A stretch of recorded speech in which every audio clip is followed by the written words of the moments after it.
Assalamualaikum warahmatullahi wabarakatuh. Berjumpa lagi dengan saya, dengan Pak Handoko di dalam kanal YouTube ini. Nah, di dalam video ini saya akan mencoba membahas soal P3K Kemenak untuk materi moderasi beragama. Nah, jika nanti kunci jawaban dan juga pembahasan yang saya sampaikan melalui video ini menurut Bapak Ibu kurang tepat gitu ya, atau Bapak Ibu memiliki pendapat yang lain terkait kunci dan pembahasannya, silakan Bapak Ibu untuk menyampaikannya di dalam kolom komentar untuk kita diskusikan bersama, untuk kita pelajari bersama. Nah, sebelum saya masuk ke pertanyaan pertama, sekali lagi saya mengingatkan kepada Bapak Ibu untuk klik tombol subscribe dan nyalakan lonceng notifikasinya ya, agar Bapak Ibu tidak ketinggalan soal-soal P3K tahun 2023 yang lainnya yang akan saya sampaikan. Oke, tanpa berlama-lama lagi, langsung saja kita menuju soal yang pertama.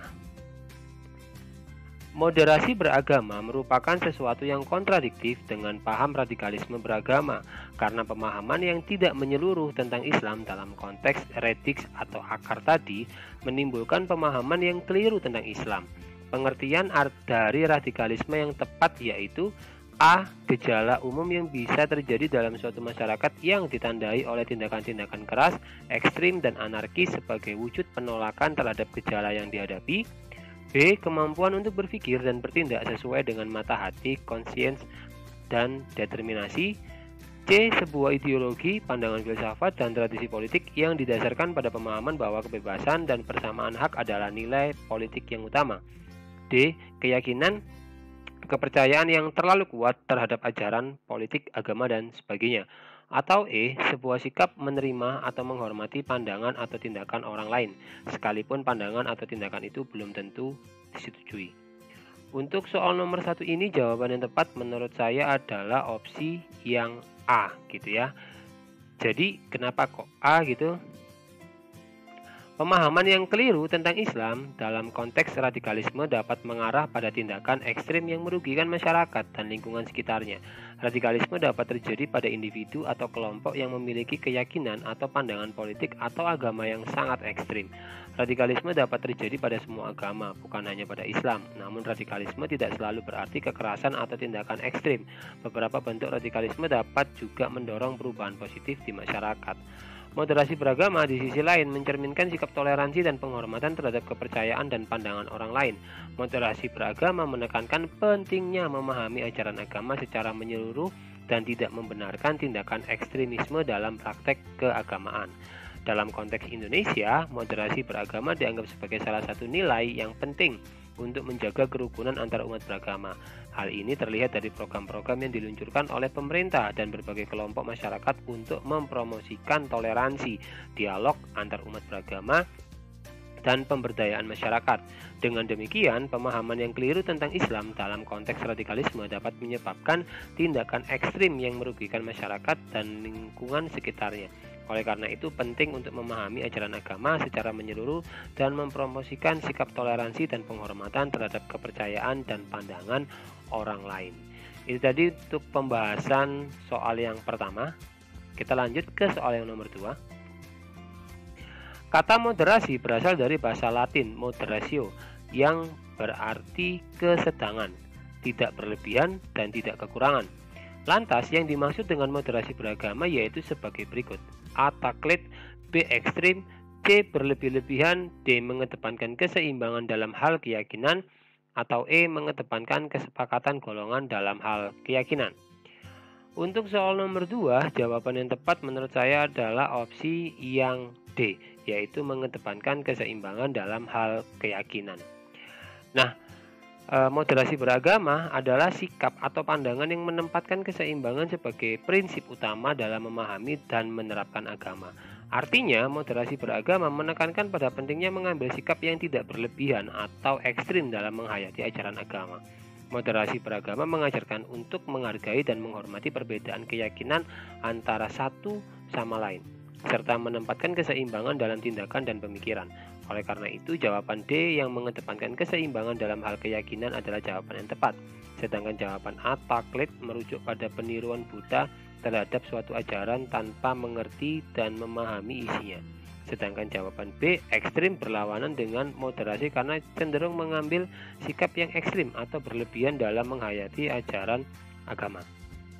Kemudian yang C, berlebih-lebihan, juga berlawanan dengan moderasi karena menunjukkan tindakan yang tidak seimbang. Jawaban E mengedepankan kesepakatan golongan dalam hal keyakinan juga bukan merupakan ciri dari moderasi beragama. Itu tadi pembahasan untuk soal yang nomor 2. Kita lanjut ke soal yang nomor 3.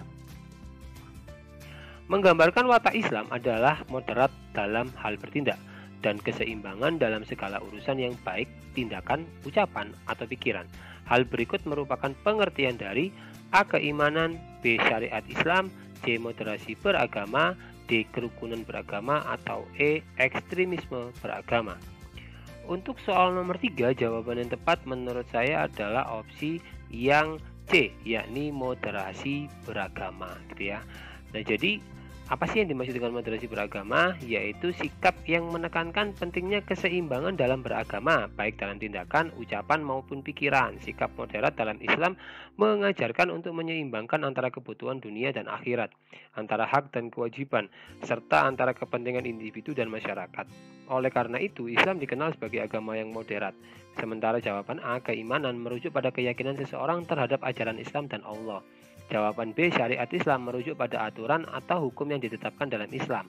Jawaban D, kerukunan beragama, mengacu pada hubungan harmonis antara umat beragama yang berbeda.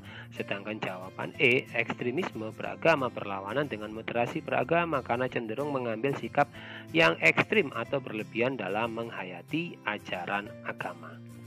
Itu tadi pembahasan untuk soal yang nomor 3. Sekarang kita lanjut ke soal nomor 4. Ruang lingkup moderasi beragama antara lain A, keadilan, keseimbangan, dan toleransi, B, keadilan, persatuan, dan humanisme, C, ketuhanan, persatuan, dan kerakyatan, D, iman, takwa, dan syariat, atau E, iman, jamaah, dan pedoman. Untuk soal nomor 4, jawaban yang tepat menurut saya adalah opsi yang A, yaitu yang keadilan, keseimbangan, dan toleransi, gitu ya. Nah, ruang lingkup moderasi beragama mencakup berbagai aspek, namun yang menjadi fokus utama adalah keadilan, keseimbangan, dan toleransi. Keadilan mengacu pada perlakuan yang adil terhadap semua orang tanpa pandang bulu, sedangkan keseimbangan mengacu pada penyeimbangan antara hak dan kewajiban, serta antara kebutuhan dunia dan akhirat. Toleransi mengacu pada sikap menerima perbedaan dan menghargai hak-hak orang lain untuk berbeda pendapat atau keyakinan. Nah, jawaban B, C, D, dan E itu tidak tepat karena tidak mencakup ketiga aspek utama yang menjadi fokus moderasi beragama, yaitu keadilan, keseimbangan, dan toleransi. Ini tadi pembahasan untuk soal nomor 4. Kita lanjut ke soal nomor 5. Yang akan menggambarkan bahwa seseorang itu moderat dalam beragama mencakup 4 indikator berikut ini, kecuali A, komitmen kebangsaan, B, humanisme, C, toleransi, D, anti kekerasan, atau E, akomodatif.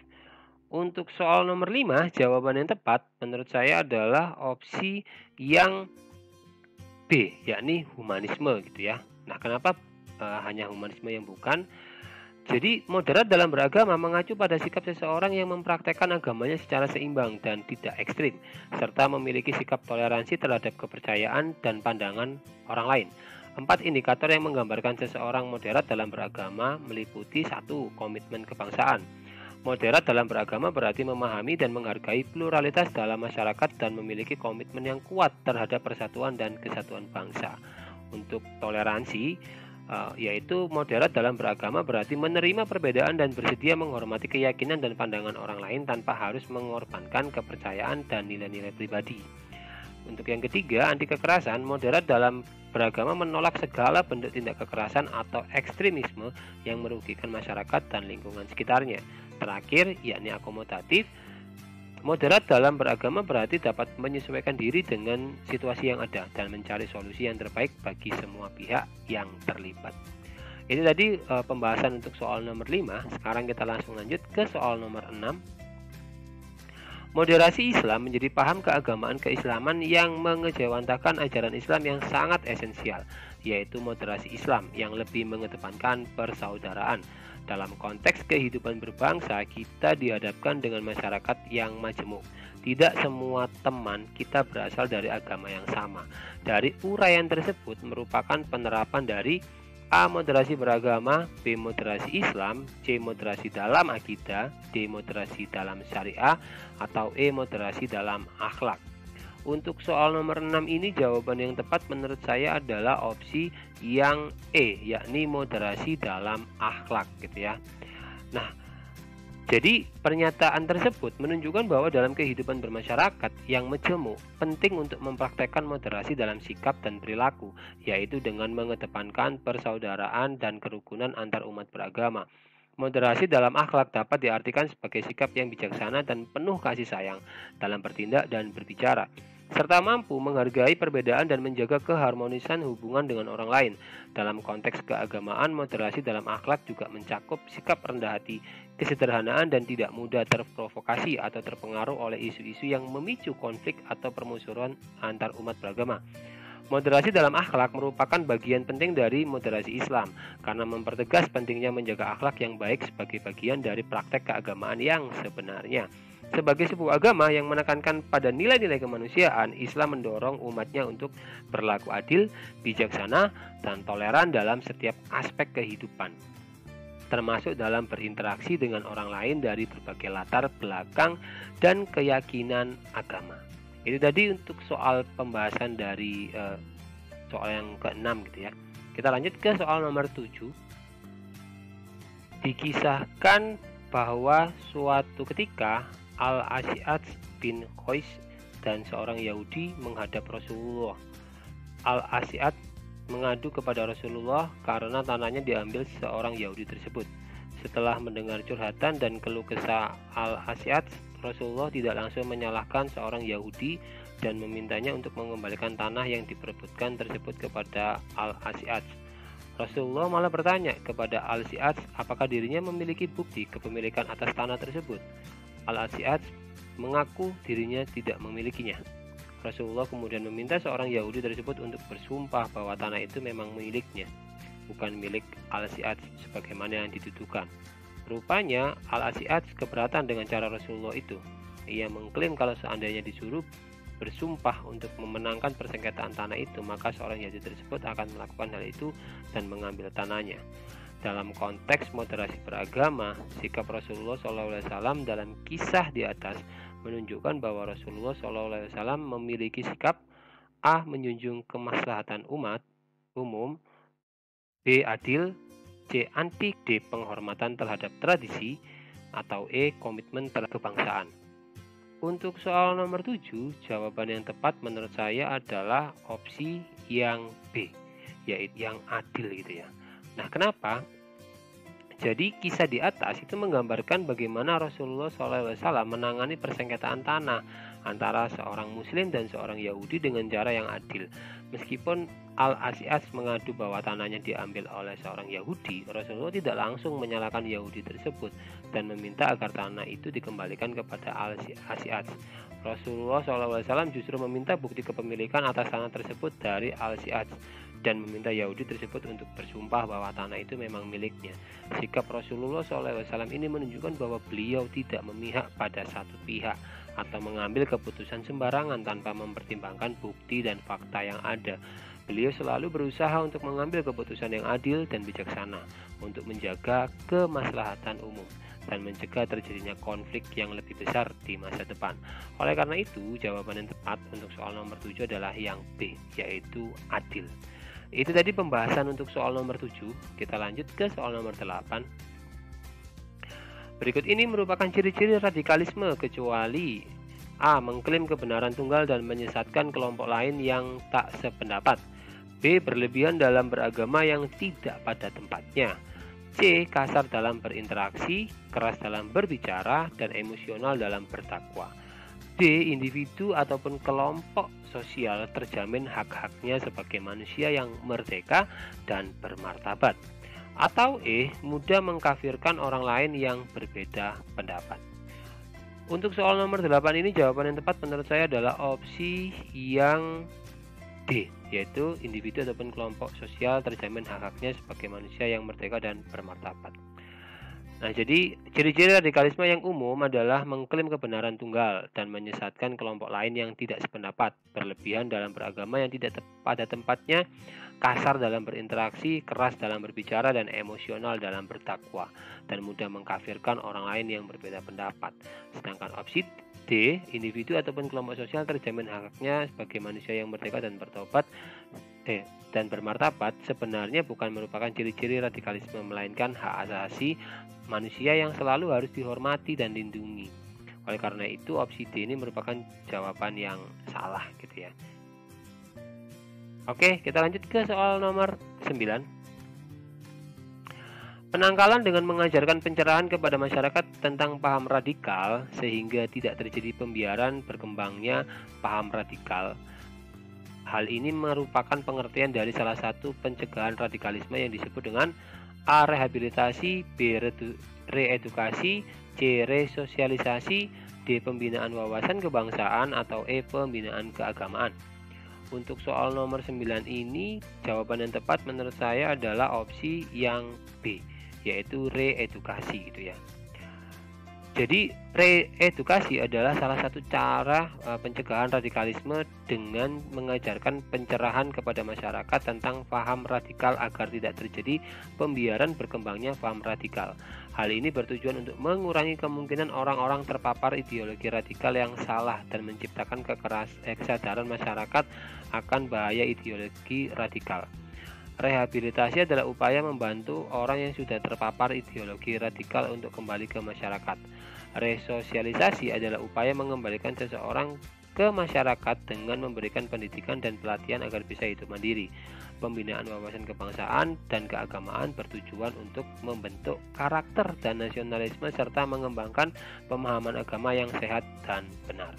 Ini tadi pembahasan untuk soal nomor 9. Kita lanjut ke soal yang terakhir, yaitu soal nomor 10. Saat ini banyak ditemukan perumahan yang dikembangkan sebagai hunian khusus bagi kelompok agama tertentu. Perumahan ini dikembangkan dengan aturan-aturan tertentu yang diyakini sebagai wujud dari implementasi hukum agama. Dalam konteks perumahan eksklusif Muslim, sosiolog Imam B. Prasojo menemukan fenomena perumahan yang hanya khusus bagi Muslim. Pemilik rumah di perumahan ini dilarang menjual rumah kecuali kepada orang yang beragama Islam. Di perumahan ini juga ada beberapa peraturan, diantaranya tak ada musik, sholat harus berjamaah, mengaji harus di masjid perumahan, perempuan tidak boleh keluar malam, dan sebagainya. Terkait narasi di atas, berikut yang termasuk sikap ekstremisme beragama adalah: A. Senantiasa menjalankan ajaran agama yang dianutnya dengan sungguh-sungguh. B. Tidak mengikuti ibadah pemeluk agama lain tapi cukup menghormatinya. C. Tidak menyetujui adanya kezaliman yang terjadi di masyarakat. D. Senantiasa mengajak kepada yang baik dan mencegah seseorang untuk melakukan keburukan. Atau E. Mendakwakan ajaran agamanya kepada pemeluk agama lain yang menolaknya. Untuk soal nomor 10 ini, jawaban yang tepat menurut saya adalah opsi yang E, yakni mendakwakan ajaran agamanya kepada pemeluk agama lain yang menolaknya, gitu ya. Nah, kenapa yang E? Jadi sikap ekstremisme beragama dapat dilihat dari perilaku atau tindakan yang mengesampingkan kepentingan bersama, merasa bahwa pemahaman atau keyakinan agama mereka yang benar, serta merasa bahwa ajaran agama harus diikuti secara kaku dan tidak toleran terhadap perbedaan. Dalam narasi tersebut, peraturan-peraturan yang mengikat di dalam perumahan eksklusif Muslim menunjukkan tindakan yang ekstrim dalam menerapkan keyakinan agama, seperti melarang pemilik rumah menjual rumah kepada orang yang beragama lain, gitu ya, tidak mengizinkan kegiatan musik dan membatasi gerak perempuan di luar rumah. Mendakwakan ajaran agama kepada pemeluk agama lain yang menolaknya juga merupakan tindakan yang ekstrim karena tidak mempertimbangkan perbedaan pandangan agama dan tidak menghormati keyakinan orang lain. Itu tadi adalah pembahasan untuk soal nomor 10. Nah, seperti biasanya di akhir video ini akan saya berikan satu kuis atau satu pertanyaan gitu ya, yang nanti bisa Bapak Ibu gunakan sebagai pengayaan. Silakan nanti Bapak Ibu menjawab kuis ini di dalam kolom komentar. Kalau bisa sertakan juga alasannya gitu ya, supaya nanti kita diskusi bersama dengan Bapak Ibu yang lainnya. Nah, kurang lebih pertanyaan di kuisnya ini sebagai berikut. Suatu hari, anak gubernur Mesir Am bin As memukul seorang petani miskin. Sang petani tidak menerima perlakuan itu. Ia kemudian protes dan menemui Umar bin Khattab seraya menuntut agar khalifah menghukumnya dengan setimpal. Khalifah Umar lalu memanggil Abdullah, anak gubernur itu, dan berkata kepadanya, "Sejak kapan kamu memperbudak orang? Padahal ibunya melahirkan ia dalam keadaan merdeka." Abdullah diam. Dalam ketakutan yang luar biasa, Umar lalu mempersilahkan petani miskin tadi untuk membalasnya. Perilaku Umar bin Khattab pada kasus tersebut apabila dikaitkan dengan perilaku yang terjadi di lingkungan kelas adalah: A. Guru memberi teguran yang sangat keras kepada siswa yang tidak disiplin di kelas. B. Ahmad memberi bantuan hukum kepada Fatoni yang terkena kasus pidana. C. Panji telah melakukan kesalahan kepada temannya, maka ia harus bersedia menerima sanksi. D. Maisitoh memberi kesempatan kepada Hadijah untuk meminta maaf atas kesalahannya. Atau E. Bahrul Ulum tiba-tiba memukul orang yang telah melakukan penganiayaan terhadap dirinya. Demikian Bapak Ibu penjelasan maupun kunci jawaban yang saya sampaikan melalui video ini. Jika ada kunci jawaban maupun pembahasan yang menurut Bapak Ibu kurang tepat, saya mohon maaf yang sebesar-besarnya. Sampai jumpa di video-video yang lainnya. Dan akhir kata, Assalamualaikum warahmatullahi wabarakatuh. Salam Historia.